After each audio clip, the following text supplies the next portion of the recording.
आप सभी लोग अगर सऊदी में रह रहे हैं तो आपको ये पता होगा कि काफ़ी सारे वीडियो इस टॉपिक पर चल रहे हैं कि इकामा की रिन्यूअल फीस 2024 में 4000 होने वाली है, 9600 होने वाली है, 650 होने वाली है, या फिर 8400 होने वाली है, या 4800 होने वाली है। इन सब का क्या फैक्ट है, क्या रीज़न है और कितनी इकामा फीस होने वाली है, और अगर 9600 या फिर 8400 या फिर 4800 या 4000 होने वाली है तो वो किन की होने वाली है। ये सारी की सारी जानकारी आज हम आपको इस वीडियो में देने वाले हैं। यही नहीं बल्कि यहाँ तक कि आपको इंश्योरेंस कितना होने वाला है, मकतब आमिल की फीस कितनी होने वाली है, ये सारी की सारी जानकारी भी आपको इस वीडियो में हम देने वाले हैं। तो अगर आप सभी को जानना है इसके बारे में तो आप इस वीडियो को लास्ट तक देखते रहिए। चलिए, आप देख रहे हैं हमारे देखो, मैं जाफर खान। चलिए स्टार्ट करते हैं।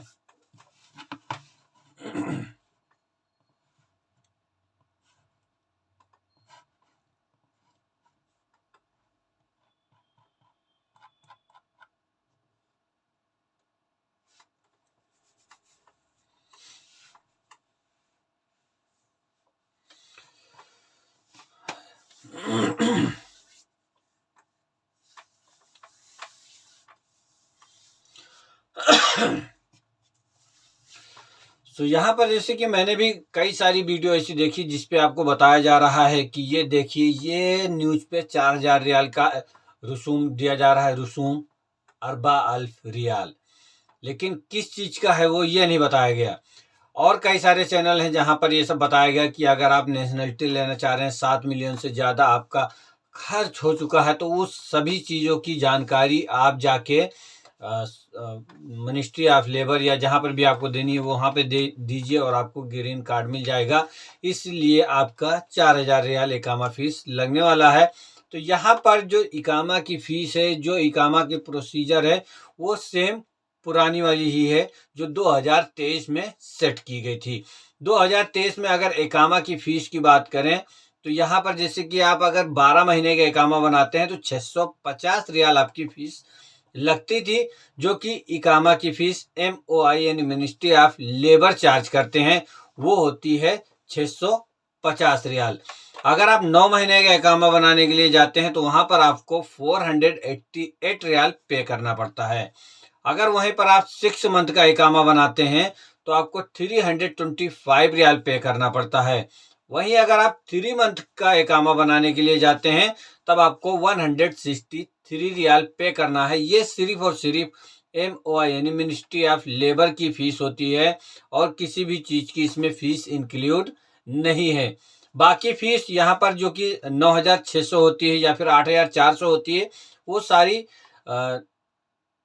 मकतब आमिल और इंश्योरेंस, ये सारा कुछ इंक्लूड करके वो इतनी फीस होती है। तो वो भी हम आपको बताने वाले हैं कि मकतब आमिल की फीस कितनी होने वाली है।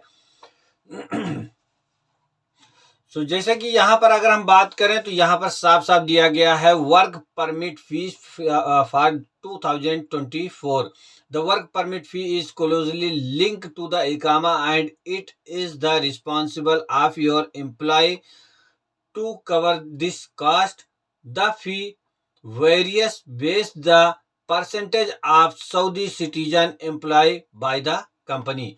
जो भी लोग सऊदी सिटीजन अगर कंपनी में काम करते हैं तो उस हिसाब से यहाँ पर फीस को कैलकुलेट किया गया है। जैसे कि अगर कंपनी में 50% से, जिस भी कंपनी में 50% से कम सऊदी काम करते हैं, यानी इस तरीके से कहें कि जो भी कंपनी अपनी कंपनी में 50% से कम के सऊदी एम्प्लॉय काम करने के लिए रखे हैं, वहां पे जो फीस है वो 9600 रियाल होने वाली है 12 महीने की। जिस भी कंपनी में 50% से कम सऊदी एम्प्लॉय है वहां पर 9600 रियाल 12 महीने की फीस होने वाली है। बट वहीं पर अगर 12 महीने की 9600 रियाल फीस होने वाली है, अगर 9th मंथ का आप रिन्यू करते हैं 7200 रियाल होने वाली है, 6 मंथ के लिए 4800 रियाल होने वाली है एंड 3 मंथ के लिए 2400 होने वाली है। बट अगर यहीं पर वही कंपनी 50% या उससे अधिक के सऊदी एम्प्लॉय रखती है और 50% बाहरी यानी कि हिंदी, इंग्लिश, इंडियन, पाकिस्तानी, नेपाली, बांग्लादेशी, जो भी है, इंडोनेशी, उनको रखती है। यानी 50-50 करती है। तो वहां पर जो फीस लगने वाली है 8,400 रियाल लगने वाली है 12 महीने की। और वहीं पर अगर 9 महीने का इकामा बनाते हैं तो आपको 6,300 रियाल पे करना पड़ेगा। अगर आप 6 मंथ का बनाते हैं तो आपको 4,200 रियाल पे करना पड़ेगा। अगर 3 मंथ का बनाते हैं तो आपको 2,100 रियाल पे करना पड़ेगा।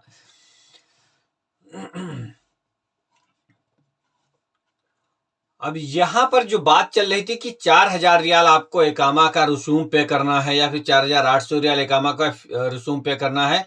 मैंने काफी ज्यादा रिसर्च की गूगल पे, बट मुझे कहीं पर भी दिखाई नहीं दिया।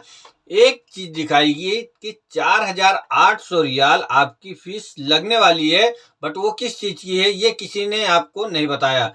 सो यहाँ पर मैं आपको बताता हूँ dependent fee for 2024. If you have dependents living with you Saudi Arabia, there is a fee for each dependent. The fees can also be paid in installment and is essential to be aware of this cost.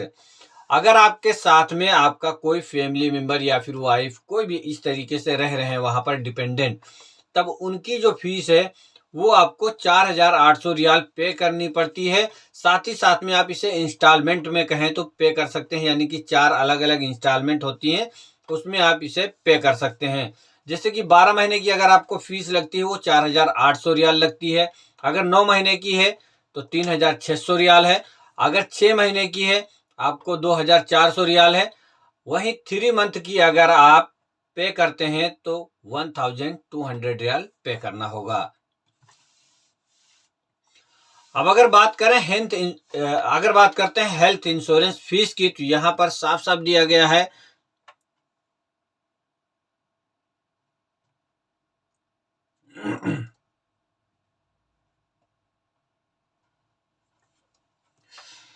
In addition to the above fees, your employee is also responsible for providing you with valid health insurance. Your insurance cannot be renewed or issued without valid medical insurance. The cost of health insurance depends on the insurance company you select and the coverage class you options.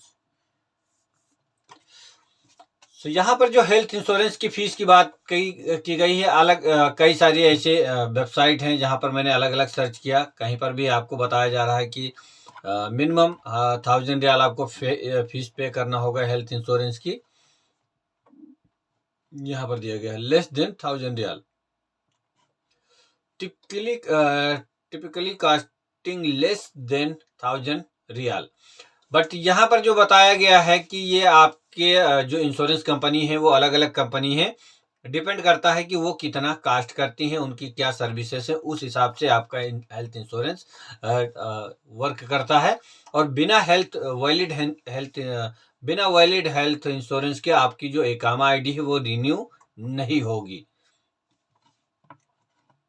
अब यहाँ पर कुछ Until March 2024, small business with less than 9 employees, including at least one full-time Saudi national, are exempt for the charges for employing foreigner for up to worker if the company employ at least one other Saudi national in addition to the full-time Saudi employee. The exemption is increased to 4 employees. Condition for Ikama issuance or renewal fees. Your successful Ikama issuance or renewal, the following condition must be met.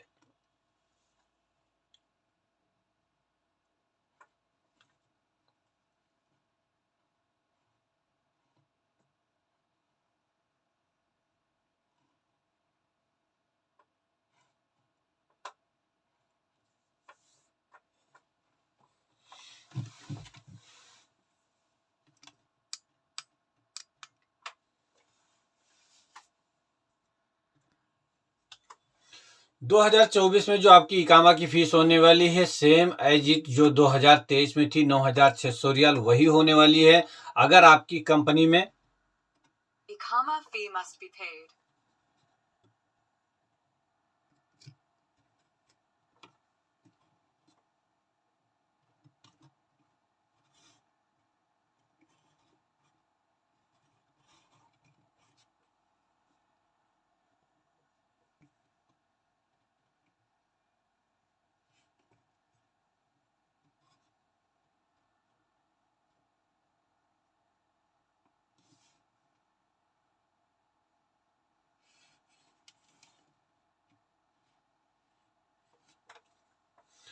इकामा की जो fees होने वाली है वो 9,600 रियाल ही होने वाली है जो 2023 में थी।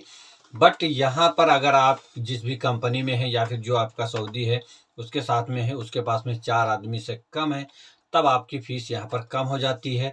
लेकिन अगर जो कोई बड़ी कंपनी में है जहाँ पर 50% सऊदी और 50% अजनबी काम करते हैं, तब वहाँ पर 8,400 रियाल फ़ीस हो जाती है। बट अगर कंपनी में आप काम कर रहे हैं तो आपकी टेंशन नहीं वो इकामा फ़ीस की, वो तो कंपनी बना के देती है।